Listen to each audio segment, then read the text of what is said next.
సాధారణంగా మనం బ్యాంకులకు వెళ్ళినప్పుడు అక్కడ మనకు మర్యాద ఇవ్వకుండా నిర్లక్ష్యంగా కొన్ని బ్యాంకుల వాళ్ళు వ్యవహరిస్తూ ఉంటారు. అలాగే బ్యాంకులకు వెళ్ళినప్పుడు మనం ఏదైనా ట్రాన్సాక్షన్ చేస్తే ఛార్జెస్ పడుతూ ఉంటాయి.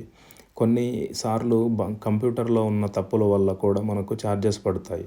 సో, ఆ తప్పుల్ని రెక్టిఫై చేయకుండా అలాగే ఛార్జెస్ అందరి మీద వేస్తూ ఉంటారు. జనరల్‌గా ఎక్కువ మంది ఆ రూ. 100 కదా! ఇప్పుడు వాడికి ఆ రూ. 100 కోసం మన టైం వేస్ట్ చేసుకుంటామా అని మనం పట్టించుకోము.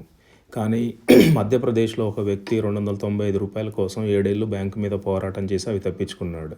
సో, ప్రజలందరూ ఇలా ఎక్కువ కేసులు వేసినప్పుడు వాళ్ళకు అలాంటి తప్పు చేయకుండా బ్యాంకుల వాళ్ళు చర్యలు తీసుకొని దిద్దుబాటు చేసుకుంటారు. కాబట్టి నేను కోరుకునేది ఏంటంటే అందరం మనకి ఏదైనా నష్టం జరిగినప్పుడు రూ. 100 కదా, రూ. 10 అని వదిలేయకుండా మనం ఖచ్చితంగా కంప్లెయింట్ అట్లీస్ట్ అంబుడ్స్‌మన్‌కి ఈమెయిల్ అయినా రాసుకోవచ్చు. మన దగ్గర ఉన్న